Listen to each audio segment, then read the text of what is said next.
following episode may contain discussions of sensitive and potentially distressing topics, including but not limited to mental health issues, suicide, death, domestic violence, child abuse, sexual assault, physical violence, and other traumatic experiences. Viewer discretion is strongly advised. This content is intended for mature audiences and may not be suitable for all listeners. The views, opinions, and statements expressed by guests are of their own and not necessarily Burning Bridges podcast. By continuing to listen or view this episode, you acknowledge and accept that the hosts, producers, and associated parties are not liable for any distress, harm, or losses, emotional, psychological, or otherwise, that may result from the content discussed.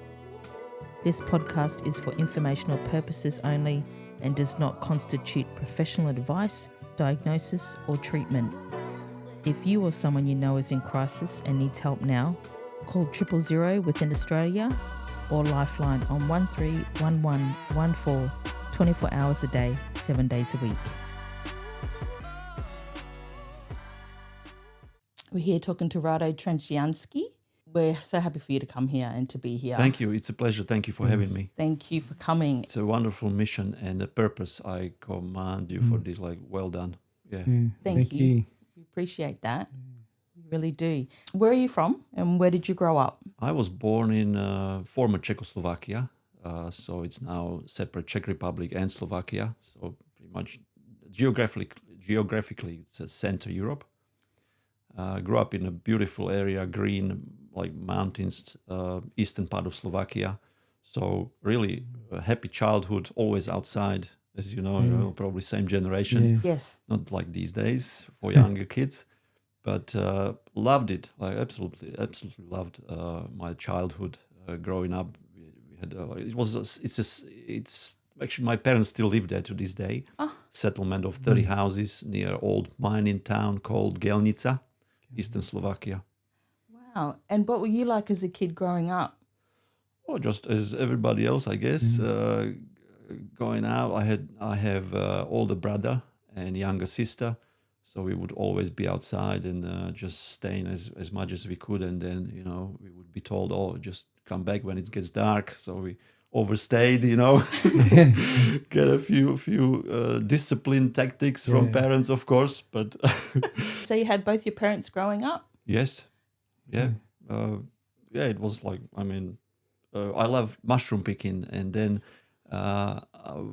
be in the bush, crisscrossing. Like there's so many areas to explore, even old mines like shafts. So we would gather with friends and take some torches and go up and check, mostly flooded ones, so you couldn't get too far.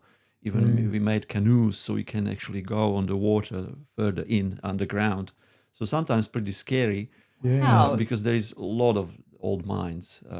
They used to mine copper, some little gold, and mercury. That was our fun times, and being outdoors, we learned so much. It's the best learning people can get. So, and then I when I was 10 years old, my father assembled a little two-wheel moped, first without a motor, then he put together a motor for it from different parts because they were not available. It's 1960 moped.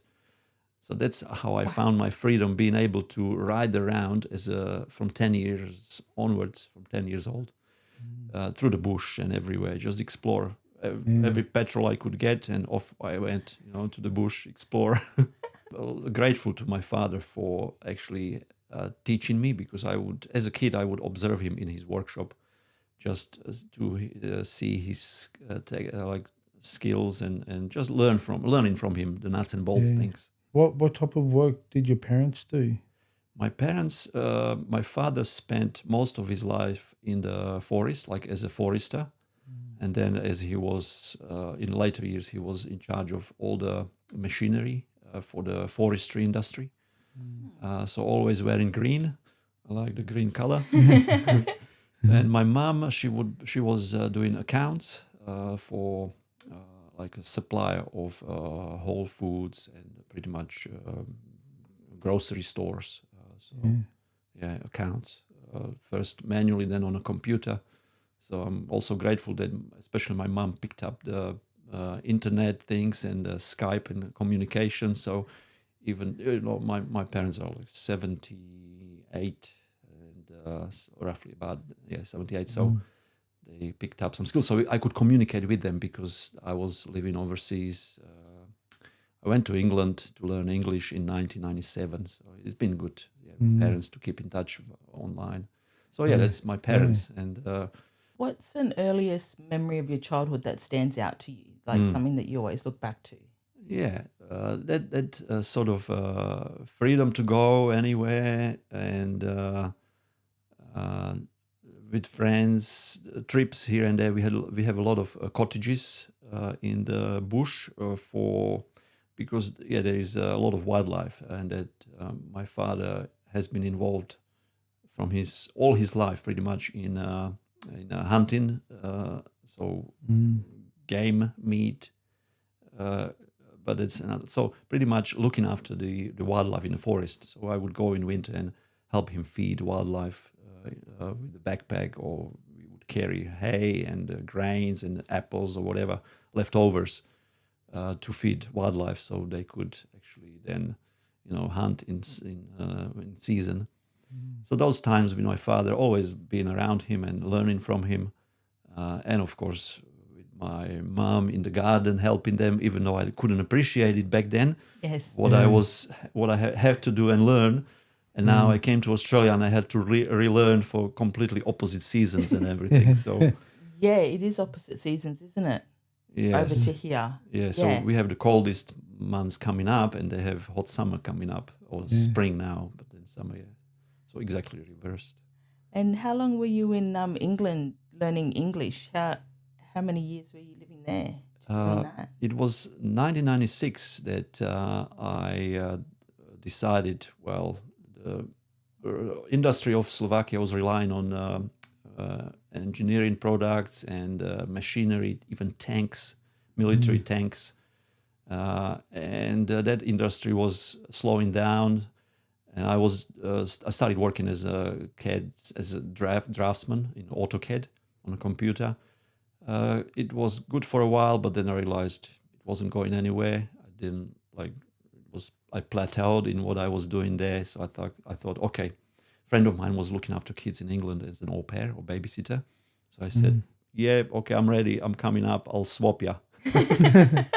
Because he said he's ready to move out of that family. So it was Nigerian family with 2 little kids. I think they were 2 and 3 at that time.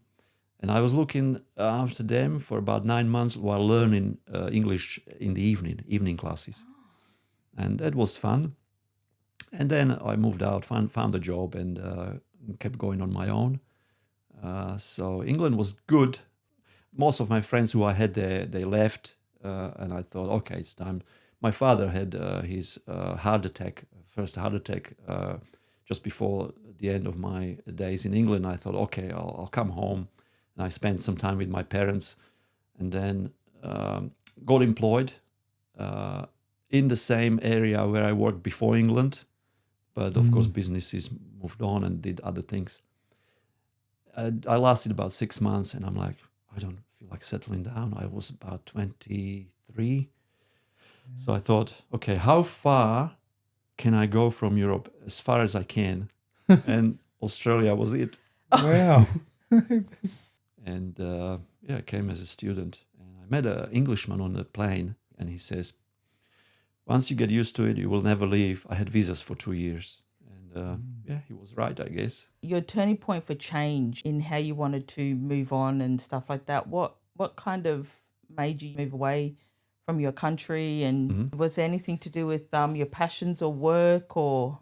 Good question, yes. I was bullied when I was younger at school, because coming from that settlement, I was like an outcast. I would come to school, I would travel by bus to school, and I was different. And I guess where we are aiming in this is we all come across some significant emotional experiences throughout the life. And I guess I haven't met anyone who hasn't had one or a few. And when I was maybe about 5, my father, here and there, of course, Slovakia and Czech Republic in winter or even in summer, there is still to this day a bit of, not a bit, but a lot of alcohol drinking. And for many people, I guess it's an escape from reality. Fair enough. So my father had a bit too much to drink and he came home and there was a conflict between my mum and father. And I didn't take it lightly. It was like a bit of, it got nasty physically. And I felt helpless. I couldn't help. I was young. I didn't know what to do. So just that shook me.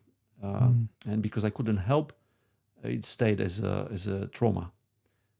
And I guess maybe partially that was something that drove me away and to explore, to learn, to be able to, I was always curious in my life, so I wanted to see other places. And of course, it took me a while to heal, but maybe we'll get to that later. So partially that was that I would go and find life for myself and being independent as well, to be able to sustain myself. Yeah. Did that happen often, your father drinking and being abusive? It happened probably about, if I remember, twice. My father, when he sobered up next morning, he came and apologized, of course, because he realized, well, it's a different state of mind when somebody's under the influence of anything and then sobers up. But that, when it happens more than once, it still sticks. I love him and everything, but maybe I guess I couldn't forgive him for a number of years until I got away, and because there is always something that holds you back from those traumas. And when we got to Sydney, my wife and I started visiting different seminars and business people who were able to share their stories as well and to be able to teach. And I started realizing that Hannah and I were learning a lot, growing, part of being able to help ourselves through personal growth.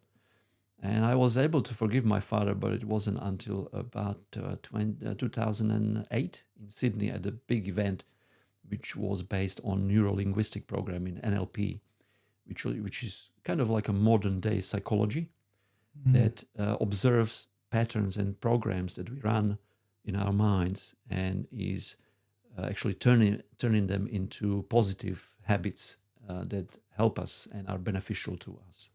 Was that just a one-day seminar that you attended, or was this something ongoing? It started actually as a chain of seminars. We spent maybe 15 years doing different seminars and things, and here and there, moving around different, like making friends. And so it was a series of events. Some of them were from 1 day to 7 days, every day. Full on. And the reason you first went to your seminar, was that for business and that turned into other things as in like self-development, or was it you wanted to improve yourself? What was the reasons for you to initially make that move, that step? Business as well as healing, and also in the future possibly helping others to resolve things, because I was seeing results in how I was changing and changing my thinking and being able to forgive my father. And then I saw it as an opportunity for business.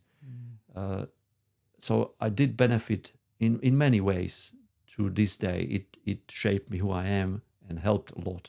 Actually, I brought a couple of gifts here for you as well. A couple of books. I published them in 2009, so 16 years ago now.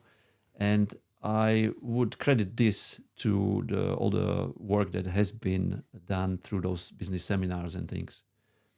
So if you are a reader, if you are not a reader, pass them on. Somebody we'll benefit. definitely read them. Thank you. We appreciate it. That's great. Thank you. Yes. I feel grateful getting that. And for you to get to that point of writing about it, that's amazing. Was it one particular person that kind of made you go, wow, this is amazing, I can really take this on? Or was it like a group of people, or did you have one particular person that you kind of resonated with a bit more? It was, we started with some people who might remember who visited the events. Everything after COVID went online, so it's not as common now, but there is a saying that no matter how fast we click from place to place, it will never replace face-to-face, like we are here today. I like that. I started with Universal Events, Chris Howard. Tony Robbins is a big name. Mark Victor Hansen, Chicken Soup of the Soul. He wrote a series of books. George Fadul, which actually is my mentor as well. I co-authored, co-published this book with George Fadul, the red one, How to Get a Bigger Bite Out of Life. It's based on NLP, on neuro-linguistic programming, and as I mentioned before, and other names in terms of health. Don Tolman, living in Bali now, that he teaches whole foods and plant-based eating habits. DiMartini, they all used to come to Brisbane to teach, to do live seminars. Phenomenal value. I mean, most of them were free to begin with, and then you could decide to actually invest and move on further. But even the seminars that they did for public for 1 or 2 hours were phenomenal benefit to all who attended, I guess. I can't wait to read this. Yeah, that's great. I feel it's when you're in a space of you're open-minded and you want to really get something out of it personally, that's all it takes is 1 or 2 hours or one day, and you can hear one person and it'll just switch in your brain just something completely different, how to look at things in a different light and kind of make it understand. Yeah. And I think that's what people kind of struggle with, how to understand feelings, thoughts, emotions. I guess with these, what you did is a series. It's helped you progress onto healing and being able to share it now. You surrounded yourself, you immersed yourself in that environment, those type of people to get you there, to help you and support. And there is a lot of also getting out of comfort zone, because they encourage, presenters encourage, okay, guys, turn the person next to you, and they give you exercises to do. And like sometimes you don't feel like talking to anyone. You just want to listen or just but then getting out of comfort zone is so powerful that you get to meet people, you learn stuff from them, you realize that you've met them before, things like that. And phenomenal friendships were formed. Even to this day, I'm still in touch with some of those people, and like seeing and experiences their journeys as well. But Renee, you mentioned the power of emotion, and it's like energy in motion, and we can either work with it and turn it into what helps us and benefits us, or we can actually get sucked in by it. So it's energy that we can really turn around and benefit from. And I guess I am grateful to everything what I experienced, because maybe I wouldn't be here today at all to be able to talk with you about it. So once we are able to see those things, and I know it's like a puzzle that comes together throughout our lives. Sometimes it takes decades to see why things happened and what resulted out of it. So as you already touched on it, like to change, we have to change. And that's also the words of Jim Rohn, who actually, I mentioned to Taimana before, when I was doing Herbalife, we went to Prague. My first time in Prague, it was in 1996. And they said, okay, we are going to this seminar. I said, okay, I'm going. And it was 20,000 people in a stadium. Everything was translated through earphones to Czech or Slovakian, and I didn't speak English, but then I think that was an inspiration for me to start learning English, because Jim Rohn was on stage for hours, and I would feel better if I could understand him directly. And Jim Rohn said, if you want to change something, you have to change. We have to become better, not don't wish it was easier. Wish you were better. That stuck with me, you know. And I thought that emotion or emotions, whatever we experience, if we turn it into drive to achieve, to work, to make people's lives better, then that helps us forget about things that happen to us and realizing the potential of that energy that is there, working for us, not against. What have you learned about yourself? Is there anything that you can kind of express to people that what you got out of it? Mm-hmm. Being hopeful, and working with it, pursuing, looking for answers. There is so much stuff now on YouTube for free. Even people who are watching this are realizing they don't have to spend money. They just need to invest time. And time is the biggest asset we have today. We can either spend time doing things that don't help us resolve stuff, or we can sit down and have a look, or while we drive in a car, we can listen to things and learn and grow. We can turn our cars into mobile classrooms, as they say. But actually, I would like to grab something from my bag. So this is, I learned from a lady called Esther Hicks, but she's channeling things, and I shared that video with you last time, Taimana. And they have an emotional guidance scale here, how things develop. And this actually, as I read it, I said exactly how I felt and how it moved me throughout the years. So I'll just read through these few items here, like how we feel, our emotions. Yeah. So it might be we experiencing fear, grief, depression, despair, powerlessness when we go through emotional stuff. Insecurity, guilt, unworthiness, jealousy, perhaps hatred, rage, revenge, anger, discouragement, blame, worry, doubt, disappointment, overwhelmment, frustration, irritation, impatience, pessimism, even boredom. But then there must be a tipping point, and I hope there is, because we either make changes in life either by desperation, driven by desperation, or driven by inspiration.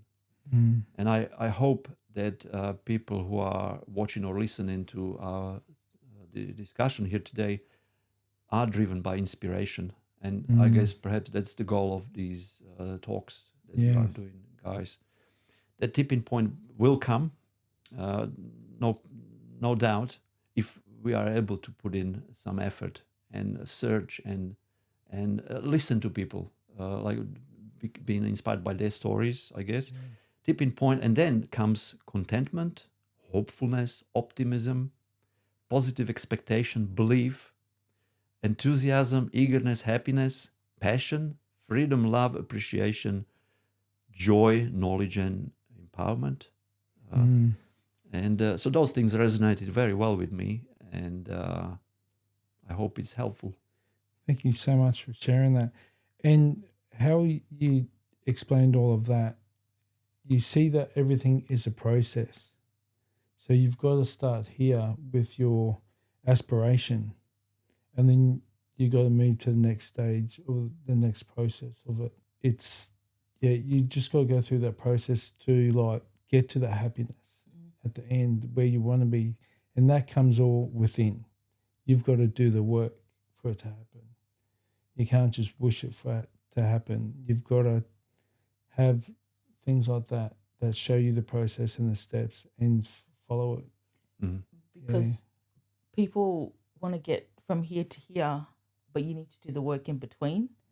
And doing those things, that's how you'll get to your empowerment and all of that. So there is a lot of situations that I've come across, and I realized on myself. Sometimes people, or we in general, we enjoy being victims. They call it a victim mentality. Yeah. So they kind of like dwelling in that because they maybe get looked after, they get financial benefits, and they feel like they are winning. But maybe they, of course, everybody without exception does the best they can with the resources they have available at that given time.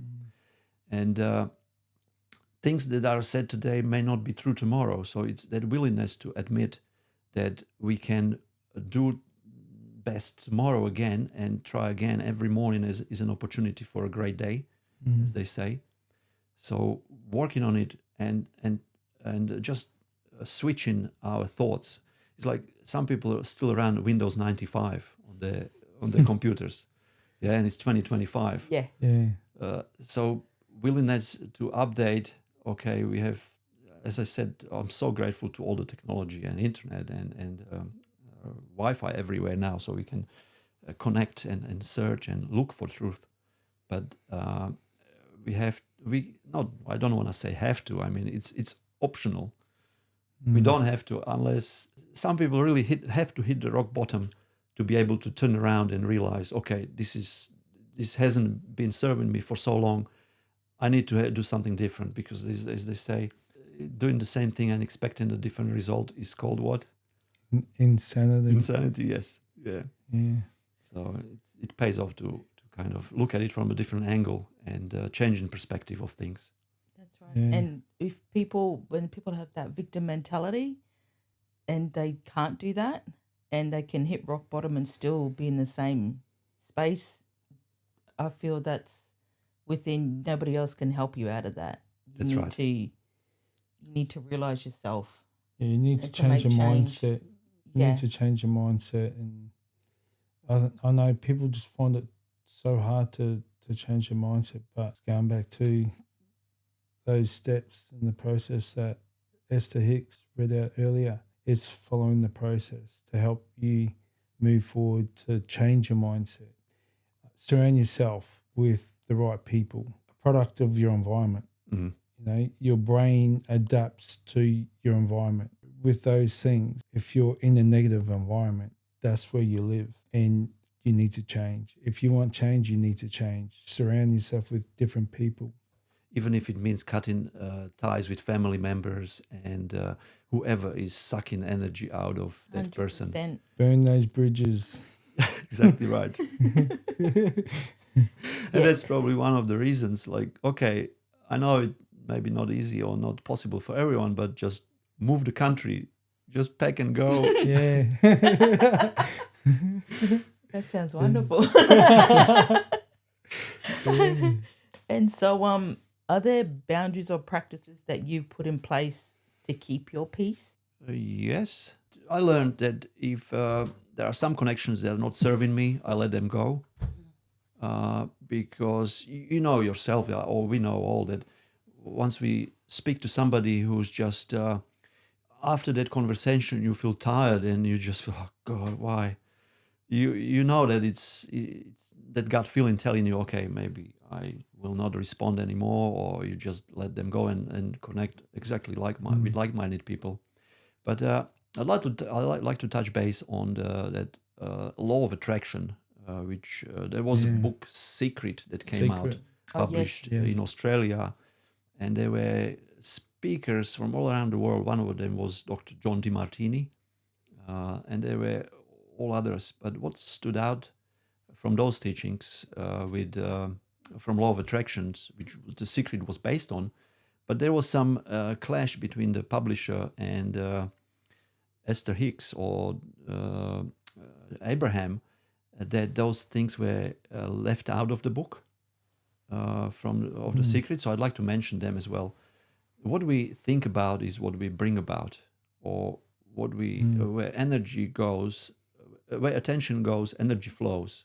So what we think about becomes bigger, and that's why I may be solution focused. But and because I was able to heal, I now I don't have a problem to mention it. But I would suggest to people who want to heal and move on is to focus on what they want and talk about what they want. This doesn't make sense to mention what they don't want, because that's what they will. Subconscious mind is so powerful, it will make it reality. And so many people wonder, I wonder why. Well, we subconsciously attracted it, and it comes from a simple things, I believe. We all have food, clothes, and shelter. If there is a love, that's a great bonus. But once we have all those needs met, then everything becomes easier. And being grateful for those things is the key. Because when we are able to express that gratitude for what we have already, we all have, or most of us have anyway, food, clothes, and shelter. We are, and where we are able to be grateful for it, we attract more situations, people, events to be grateful for. Mm-hmm. So it's like a chain event. And when maybe young people these days, I know that parents have problems with their kids, that they don't appreciate stuff. And maybe later they will, maybe takes decades. But I've learned every day, even as a habit, before I go to bed, I think of what I'm grateful for, what I learned throughout the day. And there's no failure in life. We don't fail, there's only feedback in terms of learning experience. And when we are able to just stop and pause, and even when emotions come, just to stop, to be able to just take a deep breath and take a few steps back and realize why and what happened, and how we can actually just distract ourselves from those thoughts and move on to somewhere else, to do something that is not bringing those thoughts back. Yeah, it's retraining the brain. And that's too, like working on yourself, like you said. Yeah. Working on yourself every day and being grateful and taking those wins. Like it was a great day today. This is what I'm grateful for. This is what I'm thankful for. And to wake up the next day, it is a new day. Yes. It's possible to do better and be kinder. And yesterday's gone, but today you have the opportunity to be better. Yeah. So are there red flags that you spot quicker now in people or in situations? Is there something that, because you've gone through this now, you instantly are like, oh, this isn't a good space. This isn't a good conversation. When you get to that point, are you calmly kind of not doing that today? Or how do you deal with those sort of things that come up now after you've healed and you're aware? How do you deal with those? I guess it made me more compassionate towards people who cause something that I don't like, or I have more understanding for them, and I kind of guess where it comes from. Whatever aggression on the road or something, or people, I know where it comes from, so I'm more compassionate, that's for sure. And coming from that place of love and acceptance is crucial, and not just condemning them, but maybe even if I created some rapport with those people, I am happy to direct them somewhere or just to relate, to be able to relate to them is the key as well. But I guess compassion is the biggest learning key things that I got from all the healing that I got myself. And of course, the biggest one would be being able to forgive. We do that not because of those people who caused the harm or significant emotional experience, but we do it for ourselves first. And I hope people realize that we do it for ourselves first, to cut ourselves, to burn the bridges, to move on, because they will learn eventually that they haven't actually won. They lost, or we just learned by it and we became stronger. We are able to just and Frank Sinatra once said, "The biggest revenge is a massive success." I guess when we are willing to work on it, fruits will come. Yeah, when we plant a tree, we can't expect the fruits next day. We have to be patient. You spoke about compassion before. So with compassion and empathy, what would be the difference between empathy and to you? I guess empathy would be, for me, ability to feel with the people who got hurt. And I usually imagine myself being in the shoes of the person I'm relating to. So having empathy helps, but sometimes when there is too much empathy, it's draining people. They maybe experience burnout, and compassion is overall not reacting, not there's always cause and effect. There's not responding the way that maybe those people have in mind or they expect. Like sometimes you can stop people from doing nasty things by simply just staring or just looking at them with a smile or love or something, or giving them a hug. The hug is powerful as long as they are fully out of that state of anger. When they take it, or just taking a deep breath. When it happens to me, or I remember when we worked in teams together, when we were able to share some drama, that when we let go and when we breathe out and exhale, and then the hug is powerful because we anchor that feeling that is already a peace. When we hug somebody when they are distraught, then next time somebody hugs them, it might evoke that same emotion, the anger, and they don't know where it came from. So I don't know. What do you think? Compassion and empathy. It's my cup bit. Empathy. That's what the reason why I'm asking with empathy. Lately, been talking to people and they're saying that they can't show empathy. Compassion is a lot stronger.